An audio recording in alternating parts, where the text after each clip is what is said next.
ஆண்டவராகிய இயேசு கிறிஸ்துவின் இனிதான நாமத்தினாலே இந்த நிகழ்ச்சிக்கு மிகுந்த அன்போடு கூட உங்களை வாழ்த்தி வரவேற்கிறேன்.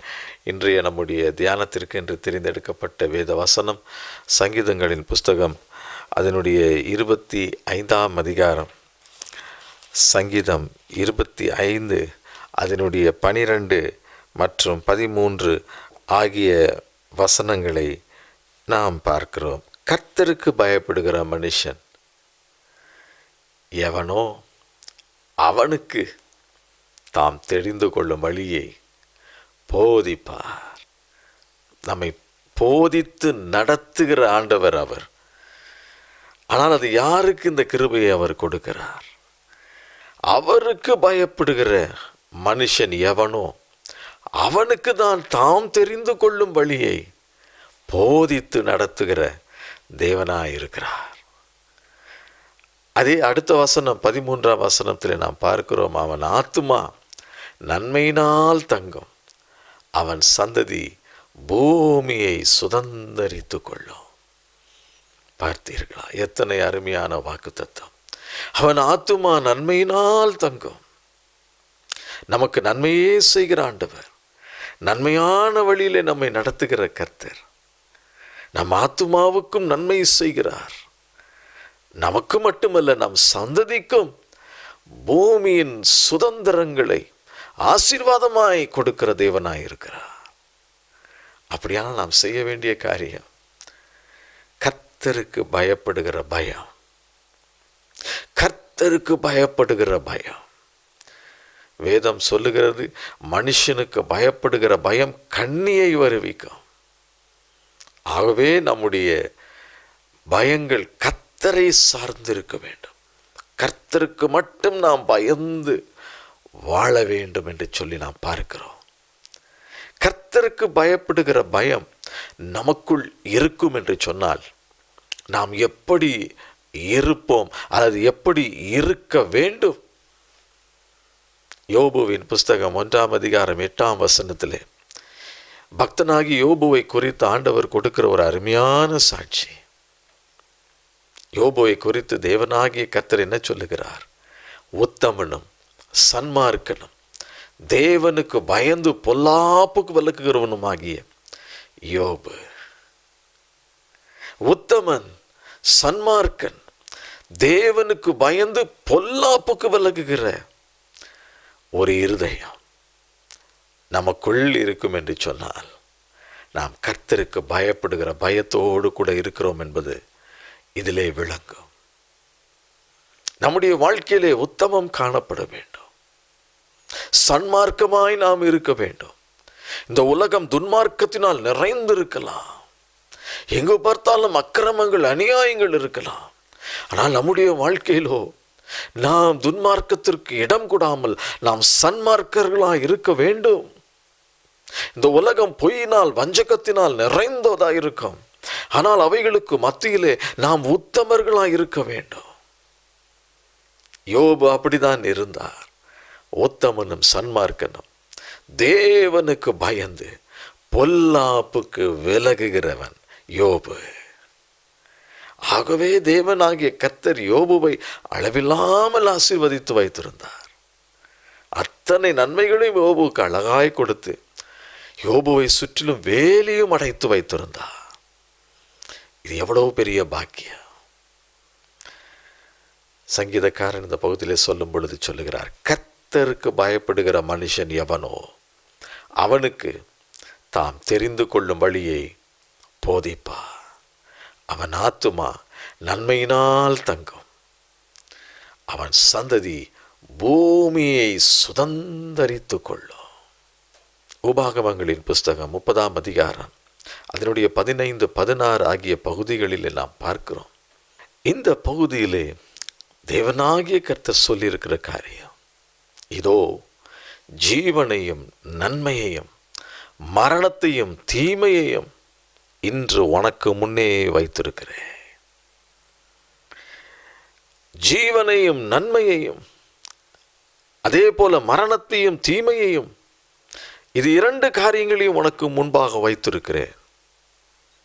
சொல்லிவிட்டு அடுத்த வசனத்திலே சொல்லுகிறார், நீ பிழைத்து பெருகும்படி நீ சுதந்தரிக்க போகிற தேசத்தில் உன் தேவனாகிய கர்த்தர் உன்னை ஆசீர்வதிக்கும்படி நீ உன் தேவனாகிய கர்த்தரில் அன்பு கூறவும், உன் தேவனாகிய கர்த்தரில் நீ அன்பு கூறவும், அது மட்டுமல்ல அவருடைய வழிகளில் நடக்கவும்.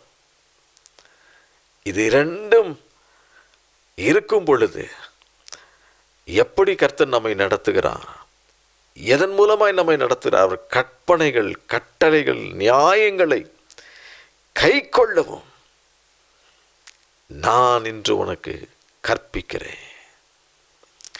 அப்படி என்று சொன்னால் ஆண்டவருடைய கட்டளைகள், ஆண்டவருடைய நியாயங்கள், அவருடைய வழிகள் பரிசுத்த வேதாகமத்தில் நமக்கு சொல்லப்பட்டிருக்கிறது பிரியமானவர்களே. ஆகவேதான் நாம் வேதத்தை நன்றாய் படிக்க வேண்டும்.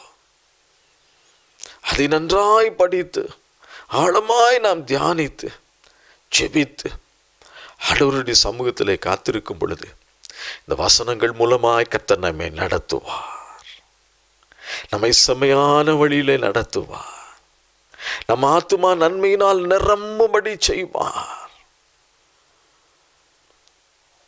இரண்டு விதமான காரியங்களை நமக்கு முன்பதாக கர்த்தர் வைத்திருக்கிறார்.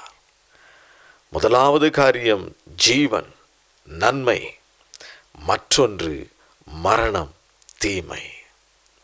இதிலிருந்து நாம் காக்கப்பட வேண்டும் என்று சொன்னால் தேவனுக்கு பயந்து அவருடைய கற்பனைகளை நாம் கை கொள்ளும்படி நம்மை ஒப்பு கொடுக்கும் பொழுது, அவருடைய நியாயங்களை கை கொள்ளும்படி நம்மை ஒப்பு கொடுக்கும் பொழுது, தேவனாகிய கர்த்தர் ஜீவனையும் நன்மையையும் நமக்கென்று வைத்திருக்கிறார்.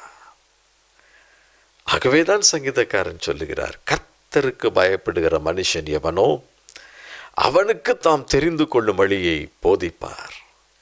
அவன் ஆத்துமா நன்மையினால் தங்கும், அவன் சந்ததி பூமியை சுதந்தரித்து கொள்ளும். என்னாகமங்களின் புஸ்தகம் 14ஆம் அதிகாரம் 24ஆம் வசனத்தில் நாம் பார்க்கிறோம். ஆண்டவர் சொல்லுகிறார், என்னுடைய தாசனாகிய காலேப் வேறே ஆவியை உடையவனாயிருக்கிறபடினாலும் உத்தமமாய் என்னை பின்பற்றினபடினாலும் அவன் போய் வந்த தேசத்திலே அவனை சேர பண்ணுவேன், அவன் சந்ததியார் அதை சுதந்தரித்து கொள்வார்கள். பார்த்தீர்களா, எத்தனை உண்மையான காரியம். தேவனாகிய கர்த்தர் நம்மிடம் எதிர்பார்க்கிறது உத்தமம்.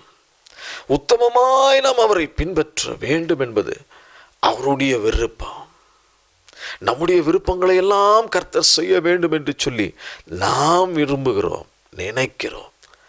அதே போல் அவருடைய விருப்பம் என்ன என்று சொல்லி பார்க்கும் பொழுது நாம் உத்தமமாய் அவரை பின்பற்ற வேண்டும். அப்படி பின்பற்றியவர் தான் காலேப் என்று என்னாகமம் 14:24 பார்க்கிறோம். அந்த மனிதன் கர்த்தரை உத்தமமாய் பின்பற்றி வந்தபடியினால் அவனை சரியான வழியிலே கர்த்தர் நடத்தி இருக்கிறார். அது மட்டுமல்ல, அந்த ஆசீர்வாதங்களை அவனுடைய சந்ததிக்கும் கர்த்தர் கிருபையாய் கொடுத்திருக்கிறார். இதுதான் கர்த்தர் நமக்கு கொடுக்கிற ஒரு பெரிய பாக்கியம், ஆசீர்வாதம். ஆகவே நாம் கர்த்தருக்கு பயந்து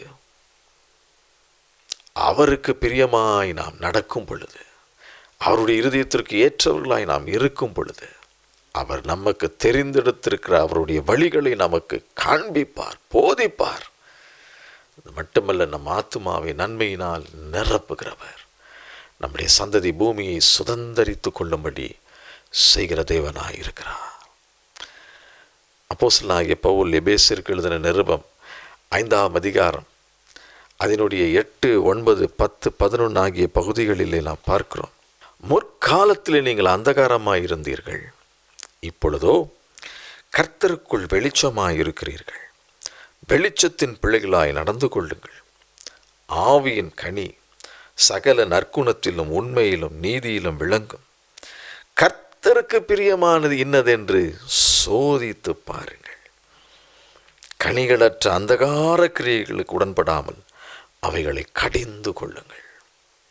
கனிகளற்ற அந்தகார கிரியைகளுக்கு நாம் ஒரு நாளும் உடன் போகாதபடி அவைகளை நாம் கடிந்து கொள்ள வேண்டும். காரணம், முற்காலத்திலே நாம் அந்தகாரத்திலே இருந்தோம். ஆனால் இப்பொழுதோ கர்த்தருக்குள் வெளிச்சமாயிருக்கிறோம், வெளிச்சத்தின் பிள்ளைகளாயிருக்கிறோம். ஆகவே கர்த்தருக்கு பிரியமானது இன்னது என்பதை நாம் சோதித்து பார்த்து அதை நாம் செய்யும் பொழுது தாம் தெரிந்து கொள்ளும் வழியை நமக்கு போதிப்பார். நம்முடைய ஆத்துமாவை நன்மையினால் நிரப்புவார். நமக்கு மட்டுமல்ல, நம்முடைய சந்ததிக்கும் இந்த ஆசீர்வாதங்களை கிருபையாய் கொடுக்கிற தேவனாய் இருக்கிறார். 1 யோவானின் புஸ்தகம் 1ஆம் அதிகாரம் 7ஆம் வசனத்தில் நாம் பார்க்கிறோம், அவர் ஒளியில் இருக்கிறது போல நாமும் ஒளியில் நடந்தால் ஒருவரோடு ஒருவர் ஐக்கியப்பட்டிருப்போம். அவருடைய குமாரனாகிய இயேசு கிறிஸ்துவின் இரத்தம் சகல பாவங்களையும் நீக்கி நம்மை சுத்திகரிக்கும்.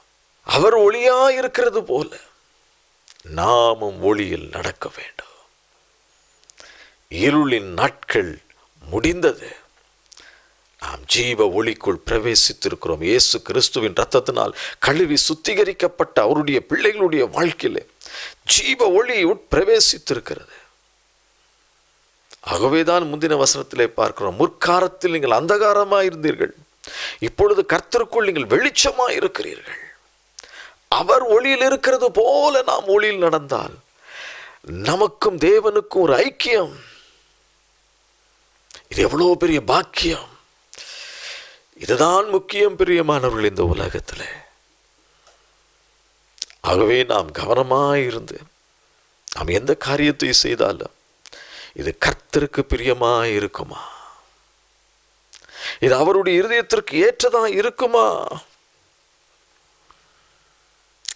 என்பதை நாம் சோதித்து பார்த்து அதன்படி நாம் செயல்படும் பொழுது ஆண்டவருடைய கிருபைகளை, ஆசீர்வாதங்களை அளவில்லாமல் பெற்றுக்கொள்ளும்படி அவர் இரக்கம் பாராட்டுவார். சங்கீதம் 119, 105 நாம் பார்க்கிறோம், வசனம் என் கால்களுக்கு தீபம், என் பாதைக்கு வெளிச்சம். நம்முடைய பாதைக்கு வெளிச்சம் போட்டு காட்டுவதே கர்த்தருடைய வசனம் தான். ஆண்டவர் நமக்கு காண்பிக்கிற வழியில் நாம் செல்ல வேண்டும் என்று சொன்னால் அதற்கு வெளிச்சம் போட்டு காட்டுவது கர்த்தருடைய வசனம். அதே 119ஆம் அதிகாரம் 130ஆம் வசனத்தில் நாம் பார்க்கிறோம், வசனத்தின் பிரசித்தம் வெளிச்சம் தந்து பேதைகளை உணர்வுள்ளவனாக்கும். கர்த்தருடைய வசனத்தின் பிரசித்தம் அது வெளிச்சம் கொடுக்கிறதா இருக்கிறது, பேதைகளை உணர்வுள்ளவனாக இருக்கிறது. நான் ஒரு பேதையா இருக்கிறேன் என்று சொல்லி பல நேரங்கள் நாம் நினைக்கிறோம். ஆனால் நம்மை உணர்வு உள்ளவர்களாய் மாற்றுகிறது கர்த்தருடைய வார்த்தைகள், வசனங்கள். இதை நாம் செய்யும் பொழுது நாம் நடக்க வேண்டிய வழியை மிகச் சரியாய் நமக்கு காண்பிப்பார். அதை நமக்கு போதித்து அதிலே நடத்துகிற தேவனாயிருக்கிறார். அது நன்மையான பாதையாக இருக்கும். அது நமக்கு மட்டுமல்ல, நம்முடைய சந்ததிக்கும் ஆசீர்வாதத்தை கொடுக்கிறதா இருக்கும். கர்த்தருக்கு பயப்படுகிற மனுஷன் எவனோ அவனுக்கு தாம் தெரிந்து கொள்ளும் வழியை போதிப்பார். அவன் ஆத்துமா நன்மையினால் தங்கும், அவன் சந்ததி பூமியை சுதந்தரித்து கொள்ளும். கண்களை மூடி ஆண்டவரை நோக்கி பார்ப்போம். தகப்பனே, நீர் பேசின வசனங்களுக்காக உமக்கு நன்றி செலுத்துகிறோம்.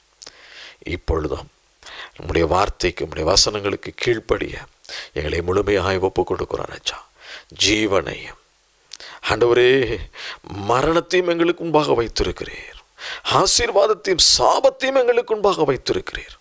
நாங்கள் ஆண்டவரே உம்முடைய ஆசீர்வாதங்களை பெற்றுக்கொள்ளத்தக்கதாக, ஜீவனை பெற்றுக்கொள்ளத்தக்கதாக, ஒளியிலே நடக்கத்தக்கதாக, ஆண்டவரே உம்முடைய கிருபைகளை பெற்றுக்கொள்ளத்தக்கதாக, இது நிமித்தம் எங்கள் சந்ததியினரும் அதை பெற்றுக்கொள்ளத்தக்கதாக உம்முடைய வழியிலே நடக்க எங்களை ஒப்பு கொடுக்கிறோம். பலப்படுத்துங்க, வழி நடத்துங்க.